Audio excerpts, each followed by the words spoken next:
Next हमारा topic है कि हमें क्लासिफिकेशन पढ़ना है किसका, कार्बोहाइड्रेट्स का। ठीक है, तो हमने कार्बोहाइड्रेट को कल पढ़ ही लिया था कि क्लासीफाई कैसे किया था। चार कैटेगरी के अंदर मेनली क्लासीफाई किया गया था, मोनोसेक्राइड, डाइसेक्राइड और पॉलीसेक्राइड्स। तो अब हम उन्हीं को एक एक करके डिस्क्राइब करेंगे पूरा प्रॉपरली कि मोनोसेक्राइड्स क्या होते हैं, डाइसेक्राइड्स क्या होते हैं और पॉलीसेक्राइड्स क्या क्या होते हैं। ठीक है, तो फर्स्ट है हमारा, सबसे पहला होता है हमारा मोनोसेक्राइड्स। ठीक है, मोनोसेक्राइड्स।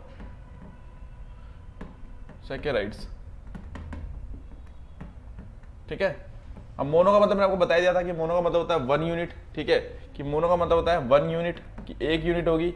और सेक्राइड का मतलब क्या होता है, शुगर। ठीक है, शुगर की एक शुगर की यूनिट जिसके अंदर प्रेजेंट हो, मतलब एक ही शुगर है। अब एक शुगर बनती किससे है, तो शुगर देखो आपने पढ़ा था कि शुगर क्या एक तरह का, शुगर या ग्लूकोज जिसकी मैं बात कर रहा हूँ, ये क्या होता है, एक तरह का आपका कार्बोहाइड्रेट होता है। तो कार्बोहाइड्रेट का सिंबल क्या था, कार्बन। ठीक है, कार्बोहाइड्रेट का सिंबल क्या होता है, कार्बन होता है। तो कार्बन से मिलके जब कार्बन अपने बीच में बॉन्ड बना लेते हैं ना, बॉन्ड ऐसे इनके बीच में बॉन्ड बनता है, इसको बोलते हो आप कि एक शुगर बन चुकी है। ठीक है, इसको क्या बोलोगे, एक शुगर बन चुकी है। तो इसके अंदर क्या होगा, सिर्फ single unit of sugar present होगा, मतलब सिंगल कोई यूनिट होगी। जैसे ये एक सिंगल यूनिट है शुगर की बस। ठीक है, कि सिर्फ एक सिंगल यूनिट है, मतलब कार्बन के यहाँ पे क्या है, एक सिंगल यूनिट देखने को मिल रही है आपको। तो इसको क्या बोलोगे आप, इसको बोलोगे आप मोनोसेक्राइड्स। समझ गए, carbon plus carbon plus carbon, इस सिंगल यूनिट है, एक ही यूनिट है, इसको बोलोगे आप मोनोसेक्राइड्स। ठीक है, सबसे सिंपल शुगर होती है, इसको बोला जाता है सबसे सिंपल शुगर। सिंपल शुगर मतलब कि इसको तोड़ना बहुत आसान होता है, तोड़ना। जैसे कि आप इसको जब हाइड्रोलाइज करोगे तो बहुत इजीली सिंपल शुगर को तोड़ सकते हो और इसके अंदर से एनर्जी निकाल सकते हो, एटीपी। ठीक है, तो इसलिए इसको सबसे सिंपल शुगर बोला जाता है, क्योंकि इसको तोड़ने में ज़्यादा मेहनत नहीं लगती है बॉडी की, और इसको इजीली तोड़ के हमारी बॉडी क्या करती है, वहाँ से एटीपी को जनरेट कर लेती है, जो कि हमारी बॉडी के लिए बहुत एसेंशियल होता है। एटीपी जनरेट हो जाता है यहाँ से, ताकि आपकी बॉडी को एनर्जी मिल सके। ठीक है, नेक्स्ट हम बात करेंगे इसके बारे में कि भाई इसके कुछ और इसकी जो करेक्टरिस्टिक्स होते हैं कि भाई मोनोसेक्राइड्स के क्या क्या करेक्टरिस्टिक्स हैं और इसके क्या क्या टाइप्स देखने को मिलेंगे आपको, तो उसकी बात कर लेते हैं यहाँ पे। तो देखते हैं यहाँ पे। ठीक है, देखो पहले तो आपको दिख रहा होगा कि ये क्या होती है, देखो आपकी सिंपलेस्ट शुगर होती है, सबसे सिंपल शुगर होती है और वाटर में सोल्यूबल होती है। ठीक है, कि इजीली वाटर में सोल्यूबल होती है, वाटर में डिजोल्व हो सकती है। ठीक है, जब वाटर में सोल्यूबल होगी तो कहीं ना कहीं आपको पता है फिर लिपिड में सोल्यूबल नहीं हो सकती, मतलब लिपिड इनसोल्यूबल होती है, इनसोल्यूबल इन लिपिड, लिपिड मतलब फैट में। तो कोई भी चीज है, किसी भी चीज को आप लगा लो, अगर कोई भी चीज़ जो वाटर में क्या हो रही है, सोल्यूट हो रही है या सोल्यूबल हो रही है, तो कहीं ना कहीं वो लिपिड में सोल्यूबल नहीं हो पाएगी। समझ गए। नेक्स्ट, इसका टेस्ट कैसा होता है, तो देखो स्वीट इन टेस्ट। ग्लूकोज आपने खाया होगा, चीनी आपने खाई होगी, तो देखा होगा। ग्लूकोज की बात करो मेनली, कि ग्लूकोज को आपने पढ़ा ही होगा कि इंस्टेंट एनर्जी देता है। तो ग्लूकोज का टेस्ट कैसा होता है, स्वीट इन टेस्ट होता है। तो ये भी तो एक तरह की शुगर ही तो है ना, मैंने लिखा था ना सेक्राइड्स। सेक्राइड्स का मतलब क्या होता है, शुगर। तो ये भी क्या होगी, स्वीट इन टेस्ट। ठीक है, और ये सबसे क्या होती है, सिंपल यूनिट होती है, मतलब इसको और ज्यादा अगर आप तोड़ना चाहोगे ना तो वो नहीं टूटेगा, और क्योंकि मोनोसेक्राइड से और ज्यादा क्या तोड़ोगे आप, नहीं टूट सकता, बस वो टूट के एनर्जी निकल सकती है। तो सबसे स्मॉलेस्ट यूनिट होती है, इसको फर्दर हाइड्रोलाइज्ड मतलब तोड़ा नहीं जा सकता। हाइड्रोलाइज्ड का मतलब क्या होता है, तो बायोकेमिस्ट्री में बार बार आपका वर्ड आएगा, ऑक्सीडेशन, हाइड्रोलाइज्ड, इनका मतलब ही क्या होता है, ब्रेक डाउन होता है। ठीक है, इसका मतलब होता है ब्रेक डाउन, क्योंकि इसको तोड़ के तो निकाला जाता है ना इसके अंदर से एनर्जी वगैरह। तो इसको फर्दर आप हाइड्रोलाइज्ड नहीं कर सकते हो, मतलब मोनोसेक्राइड को अगर आप तोड़ना चाहो ना और छोटा, तो नहीं टूटेगा, बस एटीपी के लिए टूट सकता है। कंपेयरिंग में जैसे अगर डाइसेक्राइड को आप तोड़ोगे, जैसे डाइसेक्राइड थे ना, तो डाइसेक्राइड के अंदर क्या था, दो मोनोसेक्राइड प्रेजेंट थे। तो जब इसको तोड़ोगे तो इसके अंदर से दो मोनोसेक्राइड निकल जाएंगे, प्लस मोनोसेक्राइड, प्लस प्लस, यहाँ पे ऐसे बनाता हूँ मैं, मोनोसेक्राइड्स। ठीक है, मतलब इसको आप हाइड्रोलाइज कर सकते हो, बट इसको नहीं कर सकते, क्योंकि ये खुद ही एक सिंपल शुगर है, यही बोला गया इसके अंदर। ठीक है, बात कर लेते हैं हम इसके टाइप्स की। ठीक है, तो मैंने आपको बताया था शुगर बनती कैसे है या मोनोसेक्राइड बनता कैसे है। तो इसके अंदर कार्बन की चेन बनती है, ऐसे ऐसे कार्बन की चेन बनती है। अब कितने अमाउंट में कार्बन प्रेजेंट है, ठीक है, कितने अमाउंट में कार्बन प्रेजेंट है, जैसे कि अमाउंट कितना है कार्बन का, अकॉर्डिंग टू किसके, इसका क्लासिफिकेशन जो होता है ना, according to number of carbon chain, number of carbon chain, carbon molecules बोल दो आप सीधे। ठीक है, मॉलिक्यूल्स। ठीक है, कि कितने अमाउंट में कार्बन मॉलिक्यूल्स प्रेजेंट है, उसी के अकॉर्डिंग क्या होता है, मोनोसेक्राइड्स का क्या होता है, क्लासिफिकेशन किया जाता है। तो यहाँ पे लिखा भी है कि कार्बन के कितने मॉलिक्यूल्स प्रेजेंट है, उसके अकॉर्डिंग इसके क्लासिफिकेशन किए जाते हैं। तो बेसिकली इसके कितने क्लासिफिकेशन होते हैं आपके, बेसिकली आप याद रखना, ट्राइओस होता है, टेट्रोस होता है, पेंटोस होता है, हेक्सोस होता है, हेप्टोस होता है। ठीक है, और इसमें भी हमें कौन सा याद करना है, बेसिकली आप दो को जरूर याद रखना, अगर आप सारे भूल जाते हो तो। ठीक है, दो कौन कौन से आपका, एक तो पेंटोस याद रखना। ठीक है, यहाँ मैं लिख देता हूँ एक बार, एक तो आप पेंटोस को जरूर याद रखना। ठीक है, पेंटोस जरूर याद रखना, पेंटोस। एक आप हेक्सोस को जरूर याद रखना।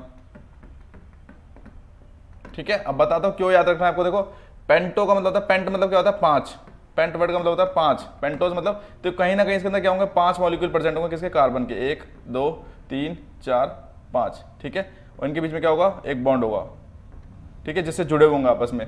तो जिस भी मोनोसैकेराइड के अंदर क्या है 5 कार्बन मॉलिक्यूल प्रेजेंट है उसको क्या बोल दोगे आप, पेंटोज बोल दोगे। ऐसे क्या होता है कि अगर किसी देखो हेक्सोस का मतलब क्या होता है, हेक्सा का मतलब क्या होता है 6, ठीक है।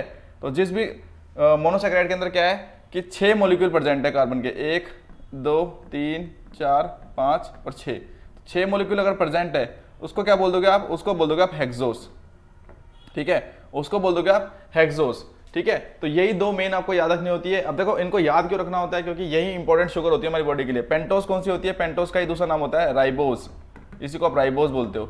और राइबोस किसकी शुगर होती है, आपकी डीएनए शुगर होती है, डीएनए शुगर। अगर आप डीएनए को पूरा फुल फॉर्म पढ़ोगे ना, ठीक है, तो उस पर लिखा भी होता है डीऑक्सी राइबो न्यूक्लिक एसिड।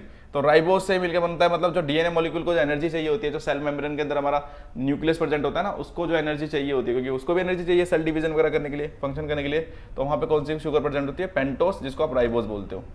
समझ गए। नेक्स्ट हम बात करें हेक्सोस। तो हेक्सोस क्यों इंपॉर्टेंट होती है, तो देखो हेक्सोस क्या होते हैं, आपकी बॉडी में ऑल ओवर जितनी भी आप वर्क कर रहे हो, आपकी बॉडी में ऑल ओवर जो आप वर्क कर रहे हो, लगभग जो भी काम कर रहे हो, वो किसकी हेल्प से करते हो आप, ग्लूकोज की हेल्प से करते हो। तो ग्लूकोज इसका एग्जाम्पल होता है, हेक्सोस का एग्जाम्पल क्या होता है, ग्लूकोज। अब ग्लूकोज का अगर आपने फार्मूला भी पढ़ा हो ना, तो उसका फार्मूला क्या होता है ग्लूकोज का, C6H12O6, ठीक है। ग्लूकोज का अगर आपने फार्मूला पढ़ा हो ना, तो ग्लूकोज का फार्मूला कुछ इस तरीके से होता है, C6H12O6, ठीक है। तो यहाँ पे देखो C कितने, 6 है, मतलब कार्बन के मॉलिक्यूल कितने, 6 हैं, और यहाँ पे आपने गिन लिया 1 2 3 4 5 6, और 6 मॉलिक्यूल है। तो जो ग्लूकोज होती है वो क्या होती है आपकी, वो क्या होती है आपकी हेक्सोस होती है। और यही हमारी बॉडी में सबसे ज़्यादा ग्लूकोज जो होती है यूज होती है, शुगर, ठीक है। इसलिए इन दोनों का इंपॉर्टेंस ज़्यादा होता है, क्योंकि ये डीएनए शुगर हो गई, पेंटोस क्या आपकी डीएनए शुगर हो गई, और ग्लूकोज क्या है आपकी ऑल ओवर बॉडी में यूज होने वाली शुगर होती है, ठीक है। इसलिए इन दोनों को जरूर याद कर लेना। किसके भी यहाँ पे होता है इनका, इनके अंदर कितने अमाउंट में कार्बन की चेन है। देखो अभी सिंगल है, सिंगल ही यूनिट है, बस इनके अंदर क्या है कि कार्बन के मॉलिक्यूल प्रेजेंट है, उसके अकॉर्डिंग इनको हमने क्लासीफाई कर दिया है, ठीक है। बट सिंगल यूनिट है, इसलिए इनको क्या बोल रहे हैं हम, मोनोसैकेराइड बोल रहे हैं। इसका नाम ही क्या है, 1 यूनिट, मतलब सिंगल यूनिट प्रेजेंट है, इसलिए इसको मोनोसैकेराइड्स बोल रहे हैं, ठीक है। नेक्स्ट हम चलते हैं हमारे नेक्स्ट कार्बोहाइड्रेट की तरफ, जिसका नाम होता है डाइसैकेराइड्स, ठीक है, जिसका नाम होता है डाइसैकेराइड। अब डाइसैकेराइड के बारे में थोड़ा सा पढ़ लेते हैं कि भाई डाइसैकेराइड होता क्या है। तो देखो मैं अगर डाइसैकेराइड को बोलना चाहूं, ठीक है, एक मिनट रुको, देखो मैं अगर डाइसैकेराइड्स को बोलना चाहूं, जैसे देखो अगर मैं 2 मोनोसैकेराइड को जोड़ दूं, मोनोसैकेराइड प्लस मोनोसैकेराइड,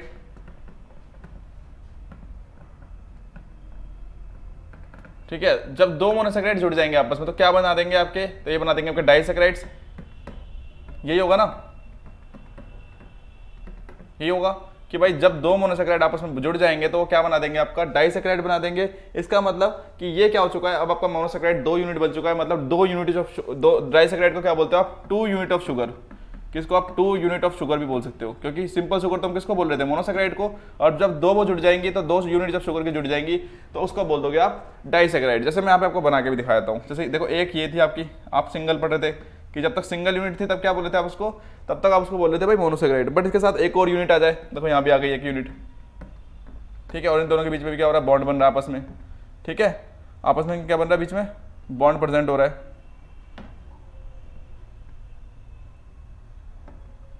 ठीक है। ये देखो बॉन्ड बन गया पूरा। अब ये पूरी शुगर जो बन गई, देखो आपको दिख रहा होगा कि 2 यूनिट जुड़ चुकी है इधर। अब इसको क्या बोलोगे आप, इसको डाइसैकेराइड बोल दोगे, इसी को क्या बोल दोगे आप, डाइसैकेराइड्स बोल दोगे, ठीक है। तो कुछ इस तरह की क्या होती है आपकी डाइसैकेराइड्स होती है। और जब डाइसैकेराइड को आप तोड़ोगे, जब डाइसैकेराइड को जब तोड़ा जाएगा, ठीक है, जब इसको ब्रेक करोगे तो कहीं ना कहीं 2 यूनिट निकल जाएगी शुगर की, 2 मोनोसैकेराइड बाहर आ जाएंगे, क्योंकि बनाई किससे था, देखो जब इसको तोड़ोगे, इसको ब्रेक डाउन करोगे तो कहीं ना कहीं इसके अंदर से क्या निकलेंगे, एक मोनोसैकेराइड और एक मोनोसैकेराइड, मतलब 2 इसके अंदर से क्या निकल सकते हैं, मोनोसैकेराइड से निकल सकते हैं, क्योंकि बनाई किससे था, बनाई किससे है, मोनोसैकेराइड से। 2 मोनोसैकेराइड मिलकर क्या बना रहे हैं आपके, डाइसैकेराइड बना रहे थे। तो तोड़ोगे भी तो क्या निकलेगा इसके अंदर से, 2 ही डाइसैकेराइड आपके बाहर आ जाएंगे, ठीक है। तो 2 यूनिट ऑफ शुगर होता है, जब इसको तोड़ोगे तो 2 मॉलिक्यूल किसके निकलेंगे, मोनोसैकेराइड के निकल सकते हैं। वो मे भी सेम भी हो सकते हैं, मतलब पेंटोस वगैरह जो पढ़ रहे थे ना आप, कि देखो इसके भी कितने सारे टाइप्स थे, तो वो मे भी जो है सेम भी हो सकते हैं और डिफरेंट टाइप के मोनोसैकेराइड भी हो सकते हैं, ठीक है। कि मतलब यहाँ पे मान लो 4 वाला भी हो सकता है और यहाँ पे 3 वाला भी हो सकता है, तो मतलब अलग अलग भी हो सकते हैं, ठीक है। नेक्स्ट, ड्यूरिंग हाइड्रोलाइज्ड दे यील्ड डिवाइडेड 2 मोनोसेक्राइड यूनिट्स, वही बोल रहा है कि 2 मोनोसेक्राइड यूनिट में टूट जाता है। 2 monosaccharide unit attached by the glycosidic bond. अब जो देखो 2 मोनोसेक्राइड आपस में जुड़े थे ना, जो ये बॉन्ड की बात कर रहा है, ठीक है, इतना इंपॉर्टेंट नहीं है, जो ये बीच में बॉन्ड दिख रहा है ना कोई बने हुए आपस में, इसको बोलते हो ग्लाइकोसाइडिक बॉन्ड, ग्लाइकोसाइडिक बॉन्ड, इसी को बोलते हैं ग्लाइकोसाइडिक बॉन्ड, ठीक है, इसी की बात कर रहा है। इतना इंपॉर्टेंट नहीं है, बस ये समझ लो डाइसेक्राइड होता क्या है, ठीक है। नेक्स्ट जो इसका नेचर क्या होता है, देखो अभी आपने पढ़ा था कि जो मोनोसेक्राइड होता है वो बिल्कुल क्या होता है, स्वीट इन टेस्ट होता है, नॉर्मली एकदम जैसे ग्लूकोज आपने देखा होगा ना, वो बिल्कुल छोटे छोटे से होता है। बट अगर डाइसेक्राइड को आप देखोगे तो कैसा होता है इनका, ये क्रिस्टलिन नेचर होते हैं, क्रिस्टल की तरह थोड़े से दिखते हैं आपको। ये भी वाटर सोल्यूबल होते हैं और स्वीट इन टेस्ट होते हैं, क्योंकि देखो आपको पता ही है बने किससे हैं, कहीं ना कहीं मोनोसेक्राइड से मिलकर बने हैं, और ये भी क्या है अभी जस्ट स्मॉलेस्ट यूनिटी है, तो कहीं ना कहीं इनका बस नेचर बदल जाएगा कि क्रिस्टल नेचर के हो जाएंगे, बाकी सब कुछ वैसे ही रहेगा कि स्वीट इन टेस्ट होंगे और वाटर सोल्यूबल होंगे, ठीक है। नेक्स्ट हम बात करते हैं हमारा डाइसेक्राइड्स के एग्जांपल की, ठीक है। तो अगर देखो मैंने आपको बताया था अभी जस्ट कि मोनोसेक्राइड किस किस को बोल रहे थे आप, तो मोनोसेक्राइड हमने किस किस को बोला था, देखो ग्लूकोज, क्योंकि उसके अंदर कार्बन के मॉलिक्यूल कितने थे, ग्लूकोज प्लस ग्लूकोज, कि जब 2 ग्लूकोज जुड़ जाए या 2 मोनोसेक्राइड, ठीक है, ग्लूकोज प्लस ग्लूकोज, जब 2 मोनोसेक्राइड आपस में जुड़ जाएंगे तो क्या बना देंगे, डाइसेक्राइड। और जब ग्लूकोज और ग्लूकोज जुड़ता है तब क्या बनाता है आपका जब ग्लूकोज और ग्लूकोज जुड़ता है तब क्या बनाता है आपका, मेल्टोस बना देता है, ठीक है, मेल्टोस। दूसरे कलर से लिख देता हूं मैं इधर, मेल्टोस, ठीक है। जब ग्लूकोज के साथ ग्लूकोज जुड़ता है तो क्या बनाता है, मेल्टोस, और मेल्टोस क्या हो गया, एक तरह का डाइसेक्राइड हो गया। समझ गए कि मेल्टोस क्या हो गया आपका, एक तरह का डाइसेक्राइड हो गया। मतलब इसको जब आप हाइड्रोलाइज करोगे, इसको जब तोड़ा जाएगा तो इसके अंदर से कहीं ना कहीं क्या निकलेगा, 2 मॉलिक्यूल्स ऑफ ग्लूकोज निकल जाएंगे, जैसे कि यहाँ पे आपको दिखा भी रखा है, ठीक है। ऐसे ही कुछ आपका और भी होते हैं, ठीक है, ऐसे कुछ अलग और भी होते हैं, जैसे कि आपका एक होता है आपका सुक्रोज। सुक्रोज क्या होता है, जब ग्लूकोज, क्योंकि मैंने देखो आपको बताया था कि जब वो जो आपका मोनोसेक्राइड होता है वो मतलब मे बी सेम भी हो सकता है, देखो यहाँ पे ग्लूकोज था और ग्लूकोज था, मतलब दोनों सेम थे, तो भी हो सकता है। पर ऐसा भी हो सकता है कि एक जगह ग्लूकोज हो और दूसरी जगह कोई दूसरा मोनोसेक्राइड प्रेजेंट हो, ऐसा भी हो सकता है, जो कि आप इस एग्जाम्पल के अंदर देख के समझ जाओगे आप, जैसे कि ग्लूकोज प्लस फ्रक्टोज, ठीक है, ग्लूकोज प्लस फ्रक्टोज, दोनों ही मोनोसेक्राइड है पर दोनों ही अलग अलग हैं। देखो ग्लूकोज अलग है जिसके अंदर 6 कार्बन के मॉलिक्यूल होते हैं, और आपका फ्रक्टोज अलग है, ठीक है, पर दोनों जुड़ रहे हैं आपस में, और जुड़ के क्या बना दे रहे हैं, एक डाइसेक्राइड फॉर्म कर दे रहे हैं, और वो डाइसेक्राइड क्या बनेगा आपका, वो डाइसेक्राइड बन जाएगा आपका सुक्रोज, ठीक है, सुक्रोज बन जाता है, ठीक है। नेक्स्ट हम बात करेंगे आपका नेक्स्ट अदर एक और आपके डाइसेक्राइड की बात करते हैं। तो ये तीनों इंपॉर्टेंट डाइसेक्राइड्स हैं, इनको जरूर याद रख लेना, ठीक है, ठीक है। एक और डाइसेक्राइड की बात करते हैं हम, जैसे कि ग्लूकोज प्लस गैलेक्टोज, ठीक है। गैलेक्टोज क्या होता है, मिल्क शुगर होती है। अगर गैलेक्टोज को आपको याद करना हो ना, तो मिल्क शुगर, जो मिल्क के अंदर शुगर प्रेजेंट होती है ना, उसको गैलेक्टोज बोलते हो आप। और फ्रक्टोज क्या होता है, देखो मतलब फ्रूट, ठीक है, तो फ्रूट शुगर जो होती है, जो फ्रूट के अंदर जो शुगर प्रेजेंट होती है उसको आप फ्रक्टोज बोलते हो, ठीक है। तो जब ग्लूकोज और मिल्क शुगर आपस में मिल जाएगी, ग्लूकोज प्लस गैलेक्टोज जब आपस में मिल जाएगा तो क्या बना देगा आपका, वो बना देगा आपका लैक्टोज, ठीक है, जो कि प्रेजेंट होती है मिल्क शुगर को बोलते हो आप, ठीक है, गैलेक्टोज वगैरह ये मिल्क के अंदर प्रेजेंट होती है, ठीक है। तो ये कुछ एग्जांपल्स थे आपके किसके, डाइसेक्राइड्स के, ठीक है। नेक्स्ट हम बात करेंगे हमारे ओलिगोसेक्राइड्स की, कि भाई ओलिगोसेक्राइड्स क्या होते हैं। तो देखो अब नंबर बढ़ते जा रहे हैं, पहले आपने सिंपल शुगर से स्टार्ट किया था और धीरे धीरे डाई पे चले गए। आप कहाँ पे पहुंचाओगे, आप सीधा 2 से ज़्यादा पर 8 से कम, कि मतलब उसमें शुगर यूनिट कितनी परसेंट होंगी, 2 से ज़्यादा होंगी बट 8 से कम होंगी, more than 2 but less than 8, ठीक है, समझ गए। यहाँ पे 10 लिखा है पर 8 तक भी होता है, ठीक है, तो कंफ्यूज मत होना, ठीक है, बुक में रेंज करती है वैल्यूज, ठीक है, यहाँ 10 भी लिखा है बट 8 तक भी चलता है, ठीक है। इतना याद रखना है कि आपको 2 से तो ज़्यादा ही होता है, और हमेशा 8 के आसपास है, 10 से नीचे रहेगा हमें, क्योंकि 10 से ऊपर जाते क्या हो जाएगा आपका पॉलीसेक्राइड। तो बुक के अंदर ये वैल्यूज अलग अलग हो सकती है, तो इसमें कोई दिक्कत नहीं, आप लिख सकते हो, 8 भी ठीक होता है, 10 भी ठीक होता है, ठीक है, ठीक है। तो वही बोला कि आपका ओलिगोसेक्राइड्स क्या करेगा, 2 से 10 मॉलिक्यूल कंटेन कर सकता है, 8 भी कर सकता है, ठीक है।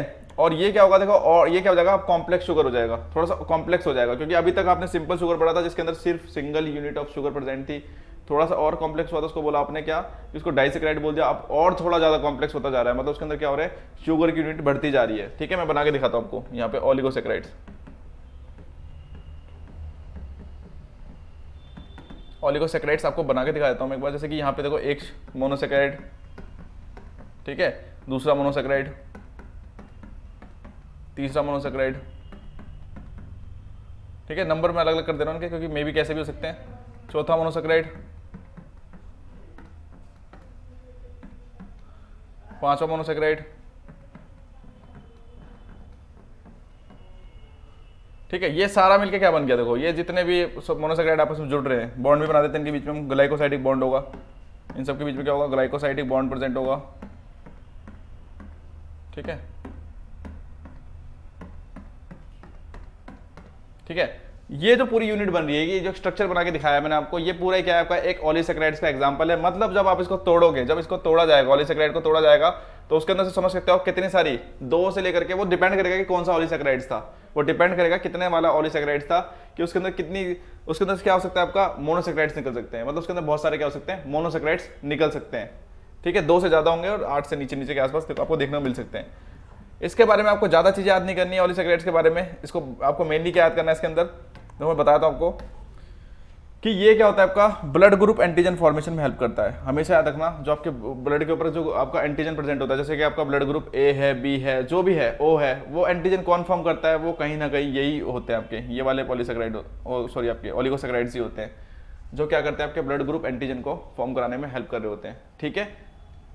समझ गए, इसके बारे में ये इंपॉर्टेंट ज़्यादा याद रखना, ठीक है। और एग्जांपल यहाँ पे लिखा ही है, जैसे मेल्टोट्राइओस, जिसके अंदर क्या प्रेजेंट होगा, glucose plus glucose plus glucose, ये सब मॉलिक्यूल प्रेजेंट होंगे, उसको क्या बोल दोगे आप, ऑलिगोसैकेराइड्स बोल दोगे। 2 से ज़्यादा, 8 से कम, ठीक है। नेक्स्ट हम बात करेंगे पॉलीसैकेराइड्स की, ठीक है, कि पॉलीसैकेराइड्स कौन से होते हैं, या पॉलीसैकेराइड किसको बोलते हो आप। तो देखो पॉलीसैकेराइड क्या होगा, जिसमें 10 से ज़्यादा हो, ठीक है, यहाँ पे लिखा भी है कि जिनके अंदर क्या हो, 10 से ज्यादा यूनिट ऑफ शुगर प्रेजेंट हो, मतलब सबसे कॉम्प्लेक्स शुगर, इसको बोला जाता है कॉम्प्लेक्स शुगर, ठीक है, जिसको तोड़ने में बहुत टाइम लगता है, जिसको तोड़ने में आपकी बॉडी को पचाने में बहुत ज्यादा टाइम लगेगा, क्योंकि बहुत ज्यादा कॉम्प्लेक्स है, इसके अंदर कितने सारे मॉलिक्यूल प्रेजेंट है मोनोसैकेराइड्स के, तो इसको तोड़ने में भी क्या होगा, बहुत ज्यादा टाइम लग सकता है बॉडी को, इसीलिए इसको बोला जाता है कॉम्प्लेक्स शुगर, ठीक है। चलो मैं लिख देता हूँ यहाँ पे पॉलीसैकेराइड्स के बारे में,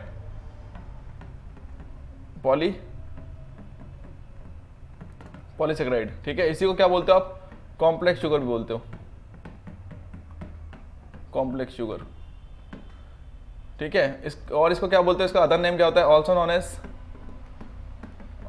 नोन एज ग्लाइकन्स,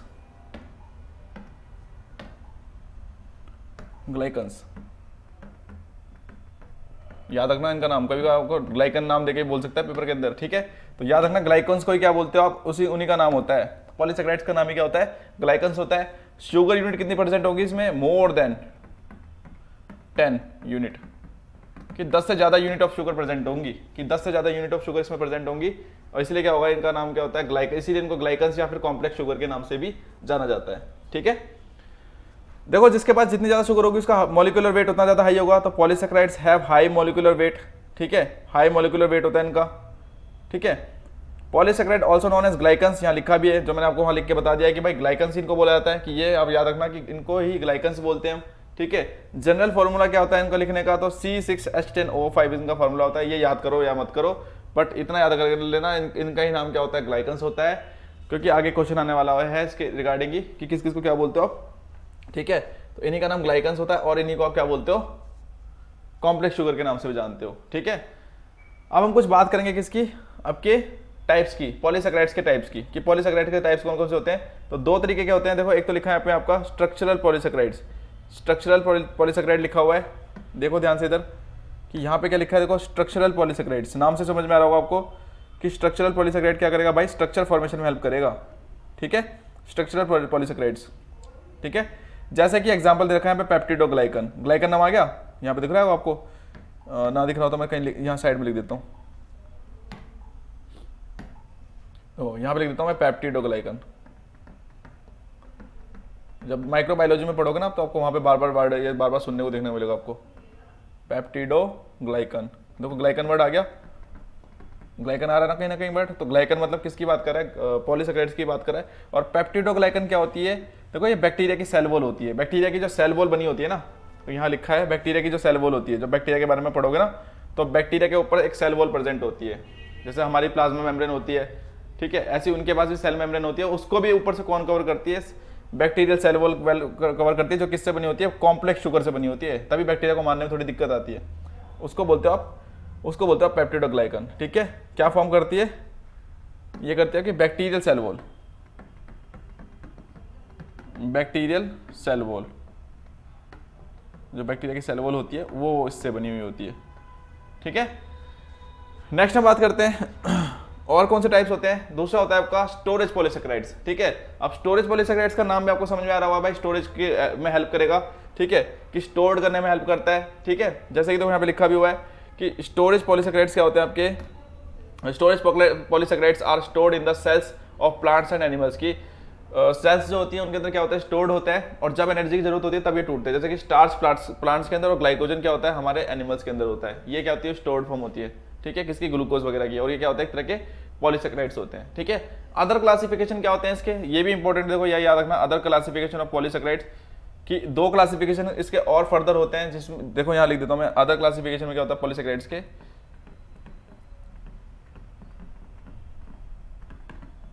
ठीक है, दो टाइप इसके और बढ़ जाते हैं। अब ये इसलिए याद करना है क्योंकि आप ना कंफ्यूज हो सकते हो, इनके नाम कुछ अलग अलग से हैं तो कंफ्यूजन बहुत होती है, इसलिए इनको पढ़ना थोड़ा जरूरी होता है। 2 नंबर में डेफिनेशन के आसपास पूछ लिया जाता है कभी कभार। ठीक है, तो एक तो होता है आपका होमोपॉलीसेकेराइड्स, होमोपॉलीसेकेराइड्स,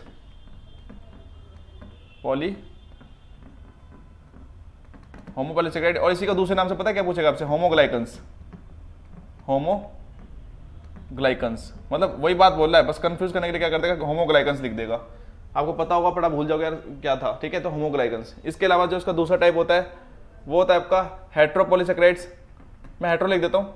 ठीक है, पॉलीसेकेराइड समझ जाना। ठीक है, या इसी को क्या बोलते हो आप, म्यूकोपॉलीसेकेराइड्स बोला जाता है, म्यूकोपॉलीसेकेराइड्स बोला जाता है इसको।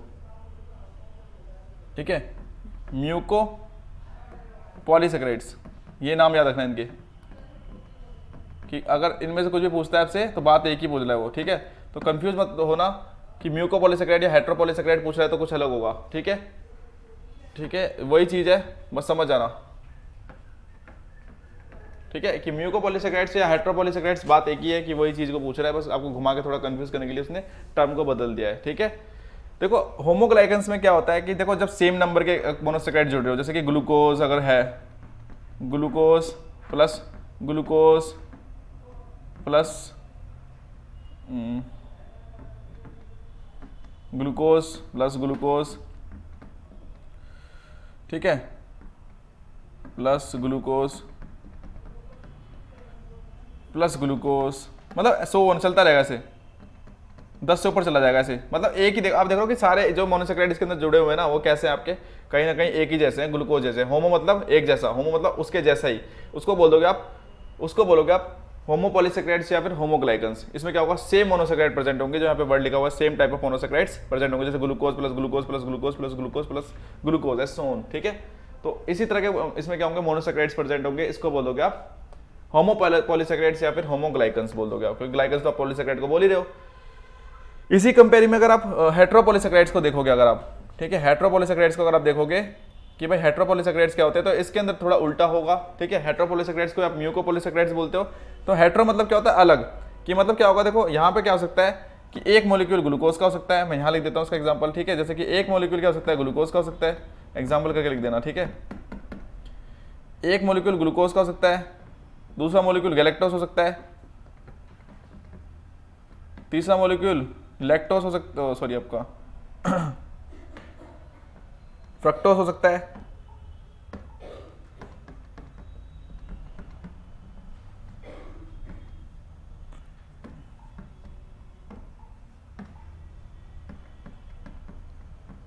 फ्रक्टोज हो सकता है उसका नेक्स्ट मॉलिक्यूल। ठीक है, फिर ग्लूकोज हो सकता है। मतलब देख रहे हो कि आप में किसी में भी सिमिलरिटी नहीं है, कोई अलग है कोई अलग है कोई अलग है। मतलब जब सेम मॉलिक्यूल ना हो, पॉलीसेकेराइड्स बन तो रहा है, 10 से ज्यादा शुगर यूनिट तो प्रेजेंट है उसके अंदर, मतलब मोनोसेकेराइड प्रेजेंट तो है, बट एक जैसे नहीं है, सब क्या है, अलग अलग है, उसको बोलोगे आप म्यूकोपॉलीसेकेराइड्स। ठीक है, इन्हीं को बोल दोगे आप म्यूकोपॉलीसेकेराइड्स। ठीक है, तो ये कुछ बेसिक सा क्लासिफिकेशन होता है किसका, आपका कार्बोहाइड्रेट का। ठीक है, इसके बाद हम नेक्स्ट डिस्कस करेंगे आपका metabolism and digestion of carbohydrates. ठीक है।